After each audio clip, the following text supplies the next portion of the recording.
So in LA, homelessness has grown dramatically, and it feels like when you see it, it just seems like it's growing more and more by the months. It's gotten worse. It hasn't gotten any better. And what I've noticed here in Los Angeles and California, the rents are higher. You have places where the landlords are asking for 2 and 3 times the rent. Some are a little more relaxed, and they don't put a lot of pressure on people as long as they know that you're going to be good about paying rent.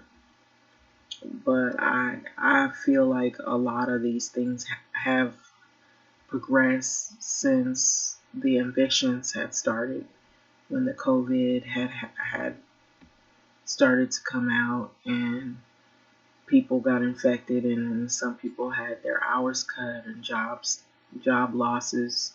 And then people started to move to different jobs. They were in between jobs for a while, and it just seemed to cause a lot of financial problems for a lot of people. A lot of families are homeless now, or they're living, having to downsize. Maybe they had a bigger place, they have to get a smaller place, or maybe they have to live with relatives or friends, or maybe they have to live in short-term living.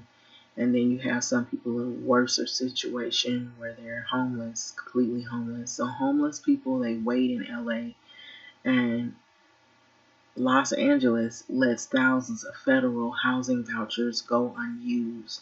So this is by Connor Sheets. And so I saw this, like, I think maybe a week ago, and it looks really sad that you see people who really need places to live, but they have nowhere to go, so they're on the street. And so a lot of times you'll see where they'll talk about how they're going to tackle homelessness, and they'll clean up encampments.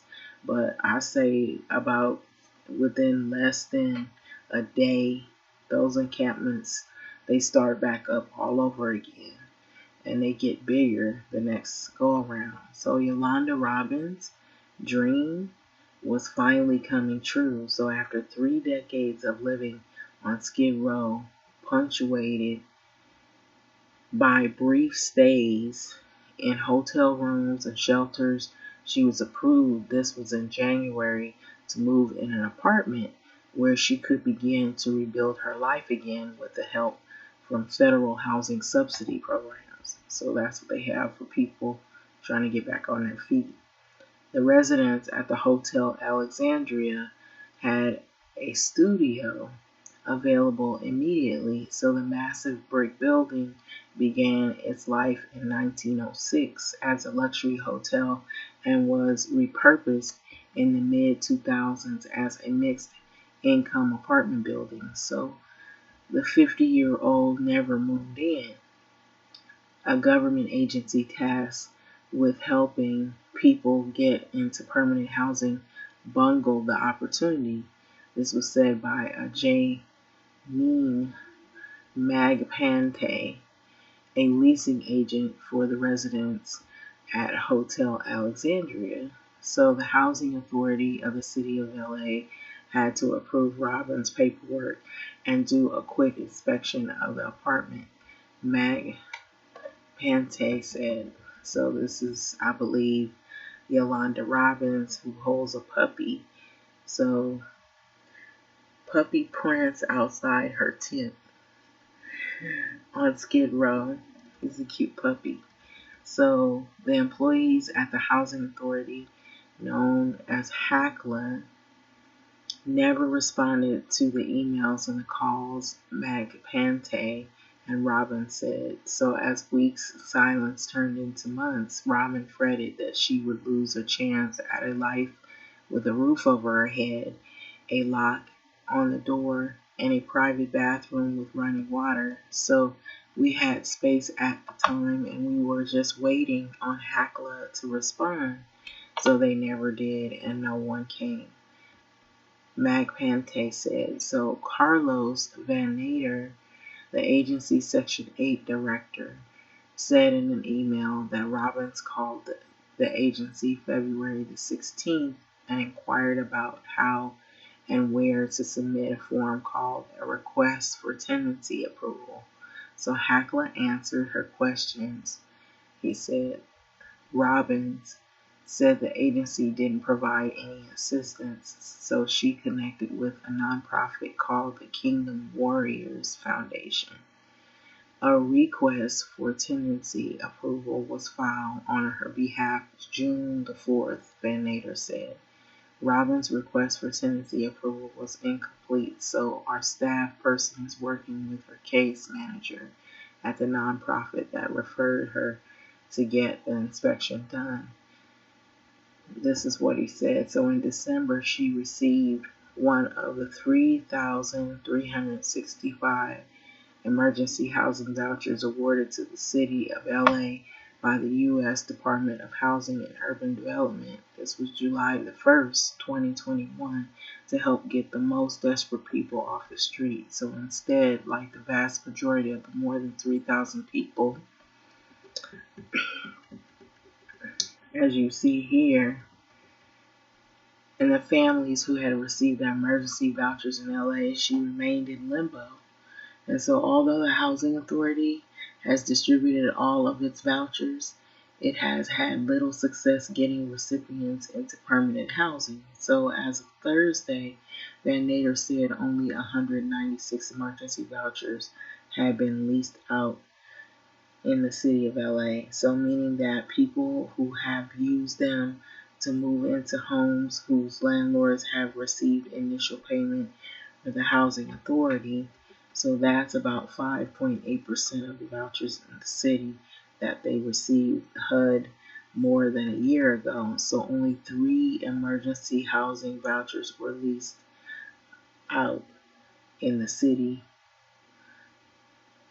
of LA between May the 9th and Thursday. So other California cities have had far higher rates of success housing people who've been issued the vouchers. So Santa Barbara Housing Authority, for example, was awarded 89 emergency vouchers in July of 2021.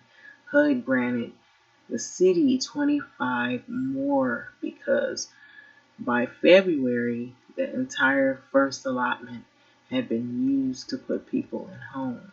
So you see a guy right here, his name is Lee Hayton, who lives in a tent on Skid Row and says that he applied for emergency housing vouchers and never heard back from them. And so Mag Pante said that Hackler also has ignored her communication about an unhoused man with an emergency voucher who was approved for an apartment this year, and we haven't received any responses, and he applied back in March. So Robin's voucher expired in April, according to the copy of the voucher Mag Pante provided to the Times.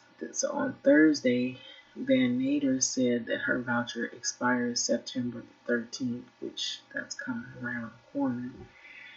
On Friday, 3 days after the Times first contacted Hackler to ask about the status of Robin's housing application, Van Nader said that in an email that the agency had resolved the issue with Yolanda Robbins, RFTA, and her unit is scheduled for inspection Thursday. So today, she still lives in the tent near the fried fish restaurant on Skid Row's Eastern Fringe, where she washes up in a fire hydrant and says that she has been repeatedly threatened and attacked by men. So I've been out here since I was 19 years old and I've never had my own home, she says.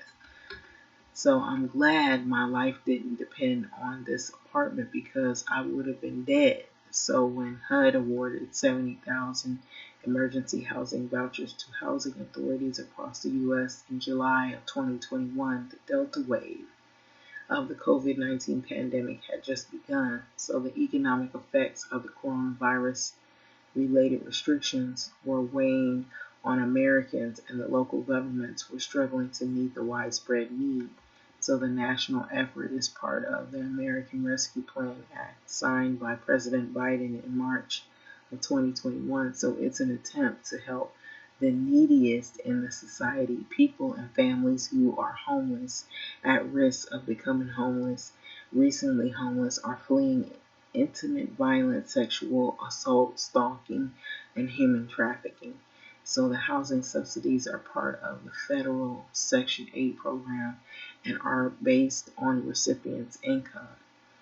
And so in California, HUD issued the most emergency vouchers in the LA City Housing Authority and the second most to LA County. So this right here, you can see it's an aerial view of the homeless encampments on Skid Row in the downtown of Los Angeles. And it looks kind of sparsed out, but there's like rows and rows of tents. And so this is the Doug Guthrie Housing Authority, the city of Los Angeles, that the emergency housing vouchers and associated funding of LA received from the federal agency that are worth nearly $80 million. So Doug Guthrie, the City Housing Authority president, blames HACLA's low success rate housing people by way of vouchers on a range of factors, from LA's challenging rental market to staffing issues within his agency. So mention the rental market that is challenging. And it is, because they have went up on the rents dramatically, and it almost seems as though that people were already battling with struggling trying to pay rent, their rent burden, and people are spending like maybe 85 to almost close to like 89% of their income check to pay rent. So they're living paycheck, literally paycheck to paycheck. And so now they're requesting people who work jobs that are minimum wage jobs, or jobs that don't pay very much, or even if they aren't minimum wage, a minimum wage job, they don't pay very much. They're asking you to make 2-3 times income when the jobs don't pay you 2-3 times income. So that's what makes it seem really unfair. And you have so much so much homelessness going on, and so many people that are unhoused. And then you put all these restrictions on people to get housed that are trying to keep from ending up in a situation such as these. So there are a lot of people on the streets looking for housing with vouchers in hand, he said. I think we got off to a slow start. So Van Nader said that HACLA is working through hundreds of outstanding requests for tenancy approval, and that the agency expects more than 100 additional emergency housing vouchers to be leased out sometime soon. So at the same time, 641 to 1,964 vouchers the Los Angeles County Development Authority received have been leased out as of Wednesday, and the agency said that the rate of 32.6%, like the city of LA, the Development Authority has issued all of its vouchers to people or families. So statewide, 28.6% of the 17,174 vouchers that HUD awarded in California have been leased out by Thursday. So that's lower than the national rate. To date, more than 38% of the 70,000 vouchers awarded nationwide have been leased out according to HUD data.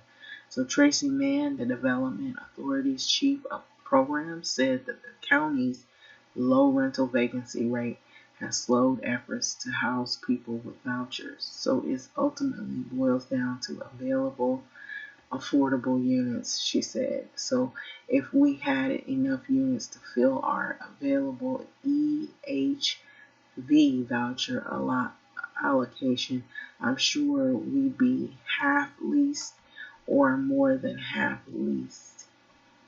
So Felicia Flowers, that after her family became homeless last summer, she applied for an emergency voucher in August and was approved by December. But over the intervening months, she said that she experienced very low times of depression and feeling like giving up. And so this is a homeless woman who shields herself from the sun on Skid Row because the heat is really something else right now this summer. But January 18th, the county's housing authorities helped. She used her emergency voucher to move into a 3-bedroom house in San Fernando. So the wait to me is ridiculous, but I understand they're dealing with hundreds of families, she said. The development authority workers I was partnered with were willing to go the extra mile to help me out. So the LA, Guthrie said that last month that he believed that the city housing authority had a little over a year to get people into housing. HUD has set a September 2023 deadline to reassign previously issued emergency housing vouchers to new recipients. And so the city might have less time than that. So a May 2021 HUD guidance states that if a housing authority fails to lease its authorized EHVs within a reasonable period of time, HUD may revoke the redistributing of any unleased vouchers to a better performing housing authority. So the spokesperson for the federal agency said via way of email that we don't have a date and we don't have any information about the revocation or reallocation at this time. But FAQ sheet HUD updated in February says that in the summer of 2022, HUD will issue a notice to provide additional details on criteria applied for revocation and reallocation of EHVs. So in the meantime, more than 60,000 people in LA County, they remain homeless. 60,000. So being unhoused in LA can be deadly. Last year, an average of 5 homeless people died per day in LA County, up from fewer than 3.5 daily deaths just 3 years ago and about 1.7 deaths per day in 2014. So this is Luis Camargo, who's homeless. People say, Joe, you're an angry old man. And I say, look at where I'm at. You'd be angry too. So this is Jose Luis Camargo, and he's homeless, and you see where he's at, and he's probably at his area encampment where he looks like he's trying to iron. So Jose Luis Camargo wants to avoid becoming a statistic. So he's 55 years old, who is disabled and has severe abdominal pain and an untreated hernia. So he's grown emaciated during the roughly 3 months that he has lived under an elevated ramp, living under the 110 freeway to the 105 Harbor Gateway North. Before he lived in this small area encampment of makeshift dwellings along active railroad tracks. Camargo spent about 9 months in a shanty town under a stretch of the 105. So today he sleeps on a blanket-lined cot inside a small boxy structure built out of cardboard, curtain, rod, various fabrics, and chain link fence, and doubles as the bones of the back wall.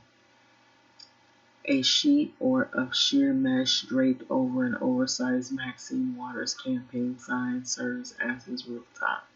And so this is him right here. And so Jose Luis Camargo, he keeps an air rifle to shoot rats. And so this is him here. And so tucked away next to his cot, Camargo keeps a pump air action rifle to fend off rats, 2 machetes for assailants as well. And so to wash his clothes and to bathe, he fills his basin with water from a nearby fire hydrant he opens with pliers.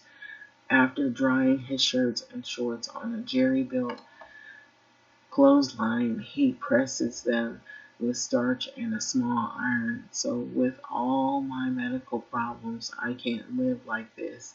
So I had to go to the hospital last month 3 times. So they told me first it was the hernia, and then they told him it was his pancreas, he said. So it hurts so bad, I'm rolling around on the ground even if it's dirt. And so that's the pain that he's in. So Camargo, who trims his dark hair and rides a gleaming blue bicycle he built from spare and discarded parts, has been unable to work since he's injured his leg in a car crash about 8 years ago. Before that, the father of 6 worked a succession of jobs, including one in a greenhouse and his final gig at a flour manufacturer. And so this is him right here. He washes the skillet, neat, elevated ramps like that link that the 110 of 105 freeways in LA. This is where he's at. And so I always work, but tragedies happen when you don't see it coming, so he said. So Camargo's son, Samuel Guzman, was killed in 2014. He was 20. People say, Joe, you're an angry man. And he said, look at where I'm at. You'd be angry too. So Camargo lived with his family until 2 years ago when his sister sold the house they grew up in and moved to Arizona, and he had been homeless ever since. So like several other unhoused people in LA, they interviewed by the Times in recent weeks, Camargo said that he applied for emergency housing vouchers months ago, and all said that they would yet be updated on their status. So Camargo said an LA Homeless Service Authority employee came to his previous encampment in November and helped him fill out an application for emergency vouchers.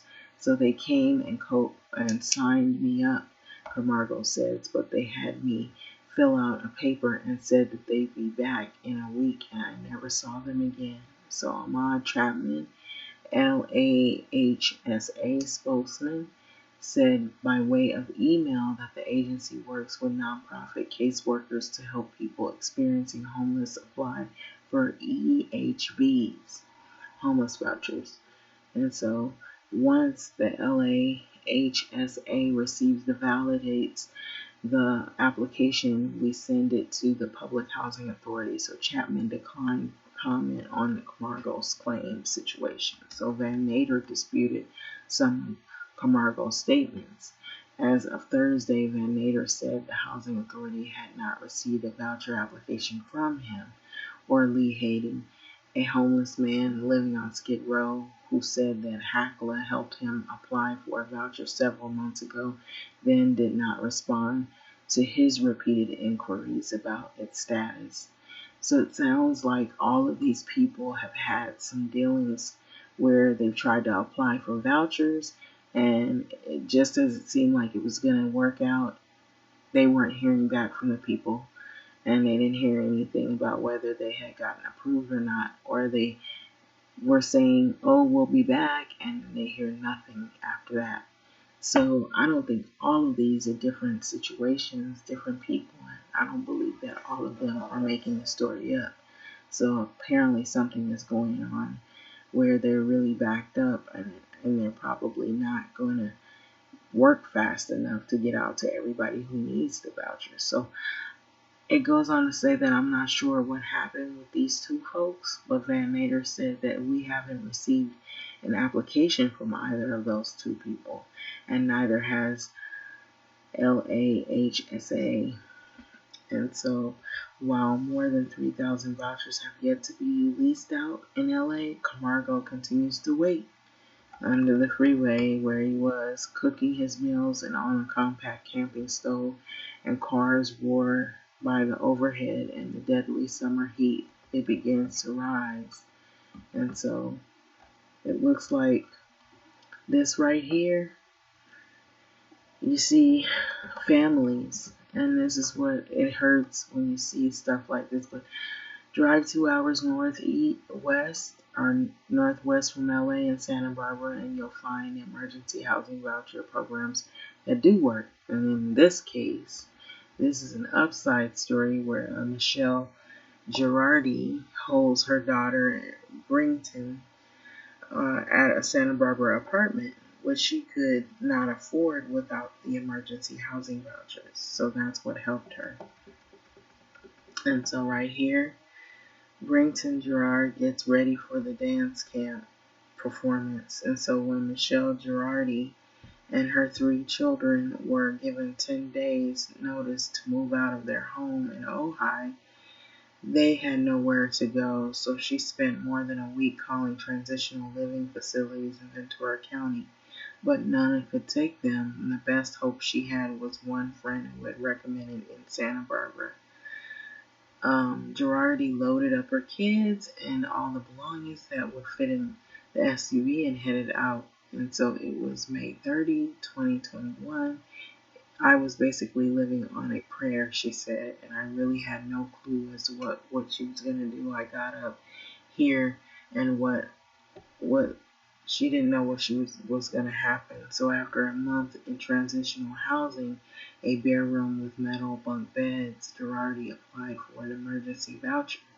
And so the extensive transitional housing that she went to, it says assistance for the housing authority in the city of Santa Barbara, she was issued this voucher. So by the end of September, she had signed a lease on an apartment near the Santa Barbara Zoo in a tan stucco building with a courtyard. So the housing authority assigned her a case manager and connected her with the local aid organization and helped her kids get into an enrichment program, along with not only getting the housing. So this was more of a positive side to, the other sides of the stories that weren't so positive.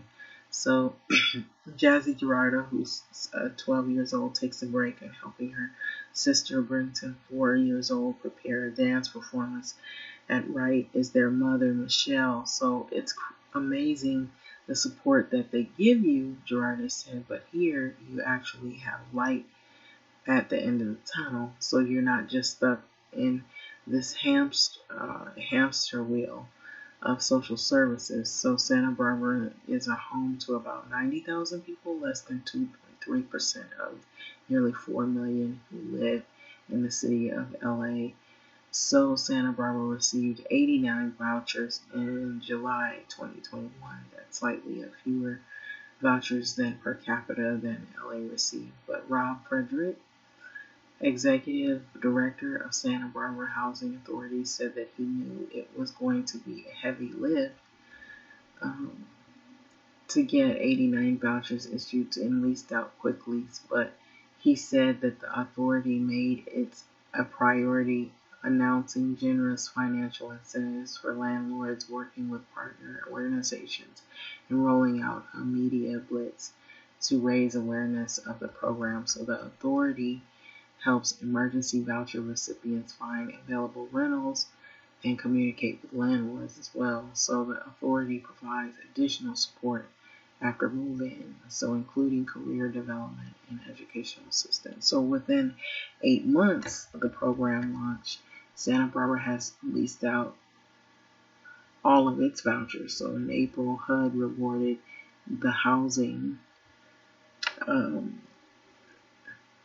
authority for its success by granting it 25 voucher resources that other housing authorities had voluntarily returned to HUD. So across the country, the efforts to get people housed by way of vouchers has been hampered by the fact that many housing authorities don't see helping solve the homeless issue as their problem.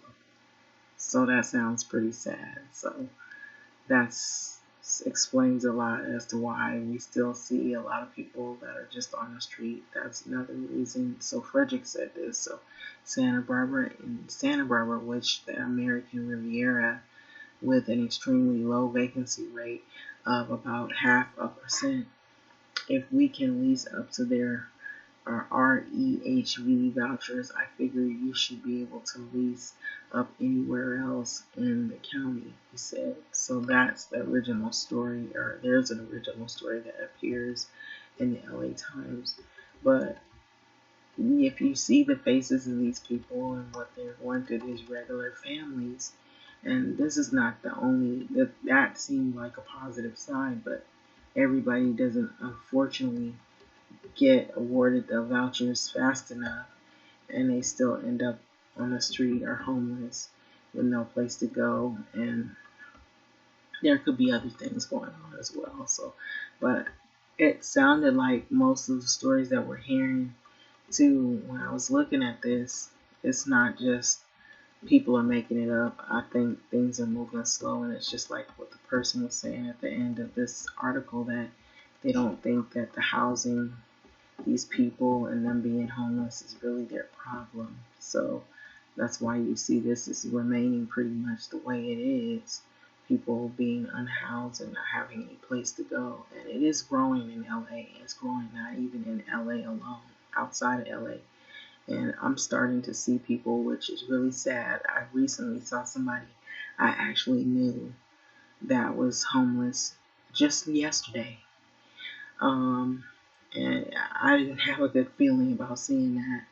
It feels like it's closer now to home.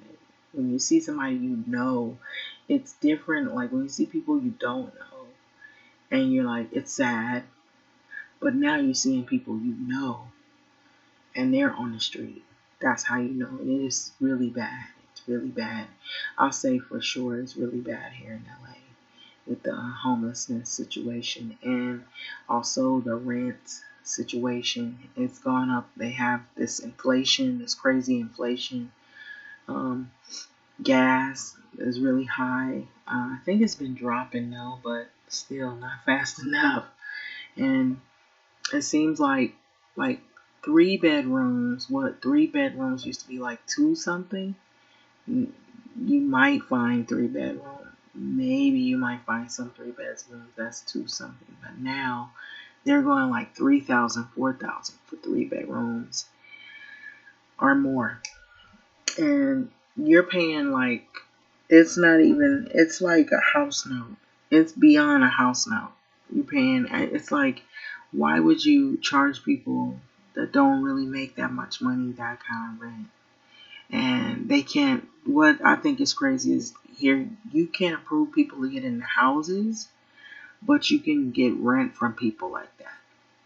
And if a person has that much money to pay in rent, like $4,000 and $5,000 a month for a place they don't own, they should have a house by then, you would think. But houses are so expensive, crazy expensive, and it was crazy competition. And now that even that market has started to change, where you got people pushing back and they're not wanting to get into houses as quick as they used to. And they have all these people coming out saying, oh, look, people are buying homes. I'm like, well, who are those people? It isn't like regular families like how it used to be. And it isn't people that really can, like they have like even the middle class, like where are they now? You don't even see that many. You can't even say people are middle class anymore. It's like you either have it or you don't have it. You got the super wealthy, and then you got your wealthy under super wealthy, and then it drops right back down to people who don't have anything or they're poor. You have, I think it's changed. There's no middle class anymore. I think it's either you got wealthy, super wealthy, and then you have underneath the wealthy, you have borderline. Maybe there might be some people that might be almost there, but they're not really quite wealthy. And then from under them, you have people who are like more closer to like not having anything.